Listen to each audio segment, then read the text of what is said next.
ಇವತ್ತು ಬೆಳಿಗ್ಗೆ ನಮ್ಮಮ್ಮ ನಾವು ಎದ್ದೇಳೋಕ್ಕಿಂತ ಮುಂಚೆನೇ ತಿಂಡಿ ರೆಡಿ ಮಾಡ್ತಿದ್ವಿ. ಅಷ್ಟೇ ನಾವು ಎದ್ವಿ. ಆಮೇಲೆ ನಾವೊಂಚೂರು ಹೆಲ್ಪ್ ಮಾಡಿದ್ವಿ, ನಾನು ಮತ್ತು ನನ್ನ ತಂಗಿ. ಇವತ್ತು ಕಡುಬು ಮತ್ತು ಚಿಕನ್ ಸಾಂಬಾರು.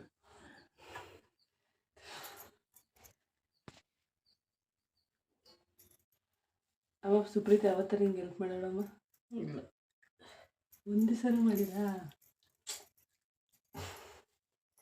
ಅಮ್ಮ ಇವಳು ಆಫೀಸಿಗೆ ಹೋಗ್ಬೇಕಾದ್ರೆ ಯಾವತ್ತಾರು ಹೆಲ್ಪ್ ಮಾಡಿಕೊಟ್ಟು? ಮಾಡಿದ್ದೀನಿ, ಬೇಜಾನೆ ಮಾಡಿದ್ದೀನಿ. ಆಗ ಅಡುಗೆ ಮಾಡೋಕ್ಕೆ ಬೇಗ ಬರ್ತಿರ್ಲಿಲ್ಲ ನಾನು. ರಾತ್ರಿ ಟೈಮಲ್ಲಿ ಬೆಳಗ್ಗೆ ಟೈಮು ಅಮ್ಮ ಕಷ್ಟ ಬರೋದಂದ್ರೆ ಟೀ ಎಲ್ಲ ಇಟ್ಕೊಟ್ಟು ಪಾತ್ರೆ ಎಲ್ಲ ತೊಳ್ಕೊಟ್ಟು ತಿಂತಿದ್ದೆ. ಒಂದೊಂದು ಟೈಮು 6 ಗಂಟೆಗೆ ಹೋಗೋದು ಯಾವುದಿಲ್ಲ. ಆಮೇಲೆ ಬಾತು ಪಲಾವ್ ಮಾಡ್ಬೇಕು ಬರ್ತಿದ್ದೆ ರಾತ್ರಿ 9:30 ಬಂದು ಏನಿರ್ಬೋದು. ಅಟ್ಲೀಸ್ಟ್ ನಾನು ಬಂದು ಬಂದಮೇಲೂ ಕೂಡ ಕಂಟಿನ್ಯೂಸ್ ಆಗಿ ಏನಾದ್ರು ಮಾಡ್ತೀನಿ. ಇವು ಬಂದಮೇಲೆ ಏನು ಮಾಡ್ತಿದ್ಲು, ಊಟ ಮಾಡ್ತಿದ್ಲು, ಒಂದು ರೋಡ್ ಬಾಯ್ಕೊಂಡು ಇನ್ನೊಂದು ರೋಡಿಗೆ ಎದ್ದೇಳ್ತಿದ್ಲು. ಫಸ್ಟ್ ಬಂದು ಒಂಚೂರು ಊಟ ಮಾಡೋಳು, ಆಮೇಲೆ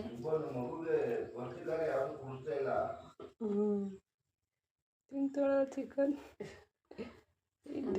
ಉಪ್ಪಾಗಿದ್ದಾವು ನೆನ್ನೆ ಇದನ್ನು ಮಾಡಿದೆ, ಹಿಂಗೆ ಹಾಕ್ಬಾರ್ದು, ಕಡುಬು ಮಾಡ್ದೆ.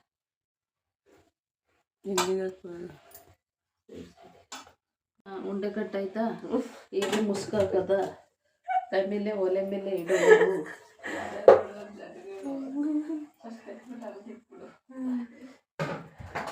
ಬೆಳಕರಮ್ಮ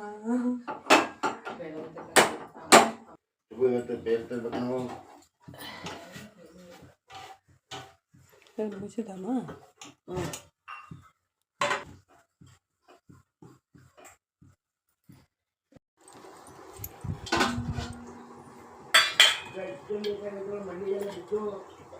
ನೀವೇ ಕೆಡಗಿರೋದು ನೆನ್ನೆ ಫಸ್ಟ್